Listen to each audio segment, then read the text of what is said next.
샘물 성도 여러분 안녕하십니까? 오늘도 말씀과 함께 동행하시는 우리 모두가 되면 좋겠습니다. 오늘도 샘물의 기도로 하루를 시작하겠습니다. 하나님께서는 두세 사람이 내 이름으로 모인 곳에 나도 그들 중에 있겠다고 약속하셨습니다. 이 약속을 붙잡고 샘물의 기도를 올려드립시다. 영원하신 왕 곧 썩지 아니하고 보이지 아니하고 홀로 하나이신 하나님께 존귀와 영광이 영원무궁토록 있기를 빕니다. 아멘. 이 시간 우리의 죄를 자백하오니 주의 보혈로 우리를 새롭게 하소서. 지금도 우리의 기도를 들으시는 주님께 감사를 드립니다. 주님께 우리의 사정을 아뢰고 주님의 뜻을 기다리오니 부르짖는 기도를 듣고 응답하소서. 아멘. 사랑하는 주님, 샘물의 가정을 축복하소서. 분노와 다툼이 없이 거룩한 손을 들어 기도하는 아버지가 되게 하시고 소박함과 정절로서 자기를 단장하고 하나님을 경외함으로 이웃에게 선행을 실천하는 현숙한 어머니가 되게 하소서. 샘물의 자녀들을 축복하소서. 샘물의 자녀들이 부모를 공경하는 자녀가 되어 주께서 약속하신 복을 이 땅에서도 누리게 하소서. 무엇보다 신앙 고백이 분명한 자녀가 되게 하소서. 그래서 언제 어디서나 식사기도 할 줄 아는 견실한 신앙인으로 자라게 하소서. 아멘. 능력의 주님, 샘물교회를 사용하소서. 우리가 드리는 예배를 통해 부흥을 경험하게 하소서. 샘물교회가 이 시대를 밝히는 등불이 되어 많은 사람들을 옳은 대로 돌이키게 하소서. 그리하여 별과 같이 영원토록 빛나는 주의 교회가 되게 하소서. 샘물의 목장들이 물된 동산 같아서 우리의 쉼터가 되고 울타리가 되게 하소서. 하나님 아버지, 샘물교회를 기도의 도구와 말씀의 도구로 사용하소서. 평화의 도구와 능력의 통로로 삼아주소서. 그리하여 이곳에 발을 내딛는 자마다 영원히 목마르지 않는 샘물 되시는 예수님을 만나는 복을 누리게 하소서. 아멘. 자비의 주님, 이 나라를 불쌍히 여기소서. 온 세상 나라를 경영하시는 하나님, 대한민국의 흥망성쇠가 주께 있사오니 위정자들은 여호와 하나님을 두려워함으로 정의와 공의로 나라를 섬기게 하시고 국민들은 주의 법을 따라 거룩하게 살게 하소서. 그리하여 사회 곳곳에 서로를 배려하고 존중하는 문화가 뿌리내리게 하소서. 주께서 이 나라의 피난처가 되어 주셔서 코로나 전염병과 재난으로부터 건져 주소서. 한국교회가 날마다 개혁되게 하시고 주를 알지 못하는 민족들과 영혼들에게 복음을 전파하여 선교의 과업을 완수하는 은혜를 누리게 하소서. 아멘. 오늘 하루를 기도와 말씀으로 시작하오니 우리와 함께 해주시고 복 주시옵소서. 예수님의 이름으로 기도합니다. 아멘. 오늘 하나님의 말씀은 고린도후서 1장 1절부터 11절까지의 말씀을 우리 함께 듣도록 하겠습니다. 하나님의 뜻으로 말미암아 그리스도 예수의 사도된 바울과 형제 디모데는 고린도에 있는 하나님의 교회와 또 온 아가야에 있는 모든 성도에게 하나님 우리 아버지와 주 예수 그리스도로부터 은혜와 평강이 있기를 원하노라. 찬송하리로다. 그는 우리 주 예수 그리스도의 하나님이시오 자비의 아버지시오 모든 위로의 하나님이시며 우리의 모든 환난 중에서 우리를 위로하사 우리로 하여금 하나님께 받는 위로로서 모든 환난 중에 있는 자들을 능히 위로하게 하시는 이시로다. 그리스도의 고난이 우리에게 넘친 것 같이 우리가 받는 위로도 그리스도로 말미암아 넘치는도다. 우리가 환난 당하는 것도 너희가 위로와 구원을 받게 하려는 것이요 우리가 위로를 받는 것도 너희가 위로를 받게 하려는 것이니 이 위로가 너희 속에 역사하여 우리가 받는 것 같은 고난을 너희도 견디게 하느니라. 너희를 위한 우리의 소망이 견고함은 너희가 고난에 참여하는 자가 된 것 같이 위로에도 그러할 줄을 알미라. 형제들아, 우리가 아시아에서 당한 환난을 너희가 모르기를 원하지 아니하노니 힘에 겹도록 심한 고난을 당하여 살 소망까지 끊어지고 우리는 우리 자신이 사형 선고를 받은 줄 알았으니 이는 우리로 자기를 의지하지 말고 오직 죽은 자를 다시 살리시는 하나님만 의지하게 하심이라. 그가 이같이 큰 사망에서 우리를 건지셨고 또 건지실 것이며 이후에도 건지시기를 그에게 바라노라. 너희도 우리를 위하여 간구함으로 도우라. 이는 우리가 많은 사람의 기도로 얻은 은사로 말미암아 많은 사람이 우리를 위하여 감사하게 하려 함이라. 아멘. 오늘의 말씀은 위로에 관한 말씀입니다. 저는 목사라서 하나님의 말씀을 전하는 일과 함께 사람들을 위로해 주는 일을 하는 사람입니다. 그런데 위로를 해줄 뿐만 아니라 저도 위로를 받아야 합니다. 저도 사람인지라 종종 위로가 필요합니다. 여러분도 그러시죠? 힘든 인생을 살다 보니 위로가 많이 필요하신 줄 압니다. 요즘 청년들은 취직이 잘 안 되고요. 결혼도 하기 힘들어서 위로가 많이 필요합니다. 중년의 성도들도 위로가 필요합니다. 이름도 들어보지 못한 뜻밖의 질병을 만나는 분들이 있습니다. 어떤 분들은 크게 기대했던 일이 그만 잘 되지 않아서 그만큼 크게 낙심하기도 하십니다. 그래서 친구에게 전화를 해서 하소연하면서 위로를 구하기도 하고요. 또 맛있는 음식을 먹으면서 스스로를 위로하기도 합니다. 또 어떤 분들은 노래를 들으면서 위로를 얻으려고도 합니다. 이처럼 위로를 받고자 하는 우리들을 바로 하나님께서 위로해 주십니다. 특히 말씀을 듣기 위해서 이렇게 하나님 앞에 나온 저와 여러분들을 이 시간 하나님이 위로해 주려 하신다는 것을 믿으시기 바랍니다. 그렇다면 하나님은 어떤 말씀으로 우리를 위로하려 하실까요? 답답하고 낙심해서 어깨가 축 늘어진 우리들을 하나님은 어떤 말씀으로 위로하려 하실까요? 이제부터 우리를 위로하고자 하시는 이 하나님의 말씀을 듣겠는데요. 이 말씀이 오늘 우리 샘물 성도들 마음에 큰 위로가 되기를 주의 이름으로 축원합니다. 첫째로 하나님의 위로의 말씀은 이것입니다. 하나님이 위로의 하나님이라는 것입니다. 하나님은 위로의 하나님이시다. 3절을 보겠습니다. 찬송하리로다. 그는 우리 주 예수 그리스도의 하나님이시요 자비의 아버지시요 모든 위로의 하나님이시며. 여기서 하나님은 우리 주 예수 그리스도의 하나님이시고 또 둘째로 자비의 아버지시기에 찬양하고 있습니다. 그리고 마지막으로 뭐라고 하냐면은 모든 위로의 하나님이시며 말씀합니다. 이게 오늘 하나님이 우리에게 주시는 메시지입니다. 오늘 하나님께서는 저와 여러분에게 자신을 위로의 하나님으로 소개하면서 우리를 위로하려고 하십니다. 나는 너를 위로하는 위로의 하나님이니 내 위로를 받아라 하시는 것입니다. 그래서 뒤이어 4절을 보시면요. 거기서도 유난히 이 위로라는 말씀을 자주 하는 것을 볼 수 있습니다. 4절을 보겠습니다. 우리의 모든 환난 중에서 우리를 위로하사 우리로 하여금 하나님께 받는 위로로서 모든 환난 중에 있는 자들을 능히 위로하게 하시는 이시로다. 네, 보십시오. 이 한 구절 속에 위로가 자그마치 3번이 나오고 있습니다.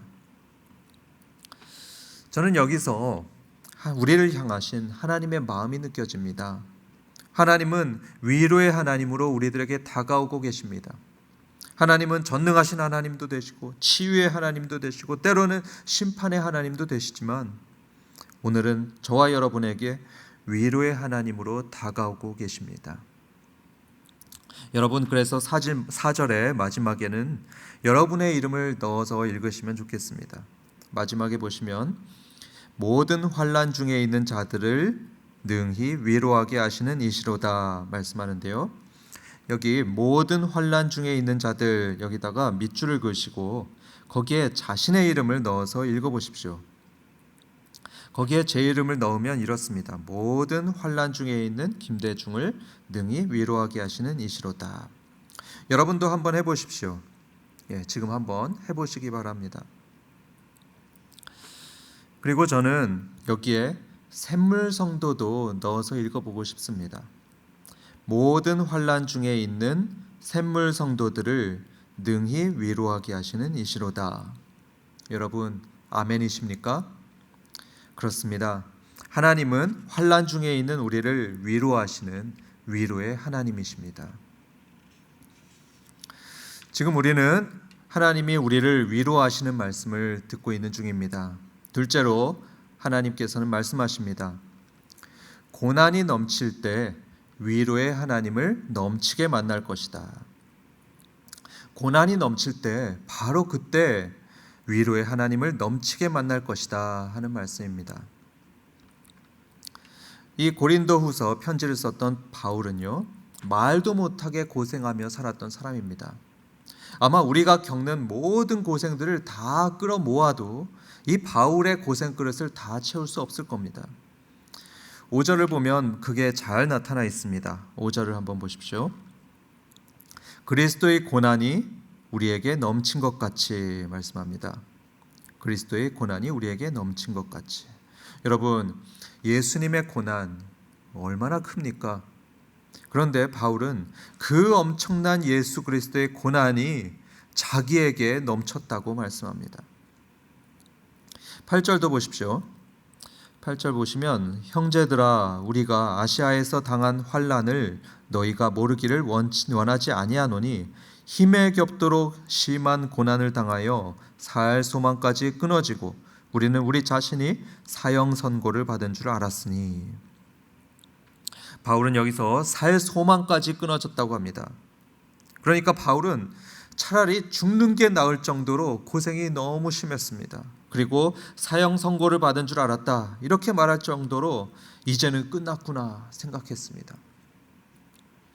그런데 여러분, 이렇게 고난이 넘칠 때, 이제 끝났다는 생각이 들었을 때 바울은 그때 위로의 하나님을 넘치게 만납니다. 5절을 다시 보겠습니다. 그리스도의 고난이 우리에게 넘친 것 같이 우리가 받는 위로도 그리스도로 말미암아 넘치는도다. 역설이죠. 아이러니입니다. 죽을 것 같이 고생이고 너무나 힘든데 바로 그때가 주의 위로가 넘치는 때다 말씀하고 있습니다. 강준민 목사님이라는 분이 이런 말을 했습니다. 고난이 깊을수록 하나님의 위로는 가깝다. 밤이 깊어갈수록 저 밤하늘의 별빛은 더 선명하게 빛나게 보입니다. 마찬가지로 우리의 고난이 넘칠 때 바로 그때 위로의 하나님이 보이기 시작합니다. 고난이 넘치는 바로 그때 그동안은 세상 소리 때문에 시끄러워가지고 듣지 못했던 그 하나님의 따뜻한 그 위로의 목소리, 그 목소리가 비로소 들리기 시작합니다. 고난이 넘치는 바로 그때 말이죠. 그 하나님의 따뜻한 목소리는 사람들의 가벼운 위로하고는 정말 비교할 수가 없습니다. 우리 심령 깊은 곳에 깊은 위로를 주고요, 또 세상 근심 걱정을 모두 덮고도 남을 만큼 넘치는 위로를 주십니다. 사랑하는 샘물성도 여러분, 지금 우리는 모든 국민과 함께 고난의 때를 지나는 중입니다. 많은 사람들이 IMF 때보다 더 힘들고 어두운 시기라고 말하고 있습니다. 그만큼 우리도 비록 그리스도의 고난만큼은 아니더라도 나름 고난이 넘치는 시대를 살아가고 있습니다.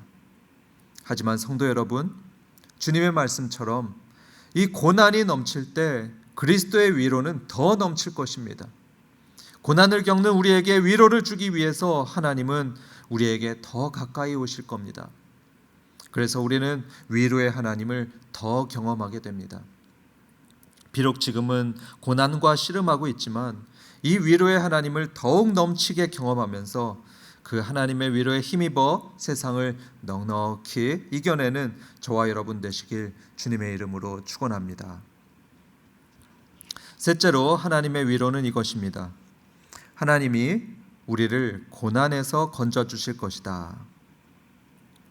하나님은 우리를 고난에서 건지실 거라고 위로하십니다. 요즘 가요 중에서 한숨이라는 노래가 있습니다. 그 노래의 한 소절은 이렇습니다. 누군가의 한숨, 그 무거운 숨을 내가 어떻게 다 헤아릴 수가 있을까요? 제 짐작에 이 노래의 배경은 이런 것 같습니다. 옆에 땅이 꺼질 듯이 한숨을 푹 내쉬는 사람이 있습니다. 아무 말 없이 돌덩이 같은 한숨을 푹 내쉬는 그 사람을 옆에서 지켜보는데요. 그 무거운 마음을 다 헤아릴 수가 없습니다. 그런데 답답하고 안타까운 건요, 그 힘들어하는 사람을 위해서 아무것도 해줄 게 없다는 것입니다. 그러면서 마지막에 이렇게 노래합니다. 내가 안아줄게요. 내가 안아줄게요. 그저 이렇게 안아주는 것, 그게 사람이 해줄 수 있는 가장 큰 위로였던 것입니다. 차마 자기가 해결해 주겠다고 말하지는 못하고요, 그저 안아줄 뿐인 것입니다. 그런데 여러분, 우리 하나님은 어떠실까요? 9절 후반부 한번 보겠습니다. 오직 죽은 자를 다시 살리시는 하나님만 의지하게 하심이라. 여러분, 죽은 자를 다시 살리시는 하나님이다 말씀하십니다. 아시겠지만 이건 하나님께서 허풍 떠시는 게 아니십니다. 우리를 위로해 주려고 죽은 자도 살릴 수 있다고 하나님이 허풍 떠시는 게 결코 아닌 거죠. 실제로 이 역사 속에 일어났던 일을 말씀하는 겁니다. 하나님이 십자가에 죽으셨던 예수님을 다시 살리셨습니다. 지금까지 인류가 극복하지 못했고 앞으로도 극복하지 못할 인류의 최대의 적, 이 사망을 하나님이 이기셨던 것입니다. 그렇기 때문에 우리는 지금 우리가 처한 환경이 아무리 절망스럽게 보인다 하더라도 하나님께 있어서는 언제나 희망이 있습니다. 하나님께 있어서는 언제나 희망이 있습니다.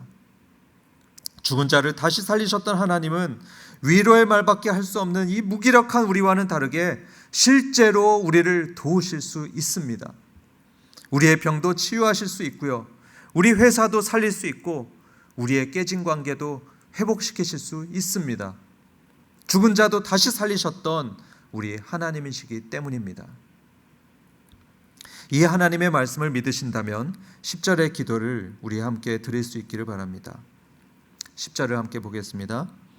그가 이같이 큰 사망에서 우리를 건지셨고 또 건지실 것이며 이후에도 건지시기를 그에게 바라노라. 아멘. 저도 믿으면서 기대합니다. 하나님께서 우리를 건지실 것이고요, 이후에도 건지시기를 축원합니다. 2020년 정말 지금까지 겪어보지 못한 너무나 어려운 때입니다. 아마도 모두가 힘드실 줄 압니다. 이런 우리를 하나님이 위로하시려고 오늘의 말씀을 주셨습니다.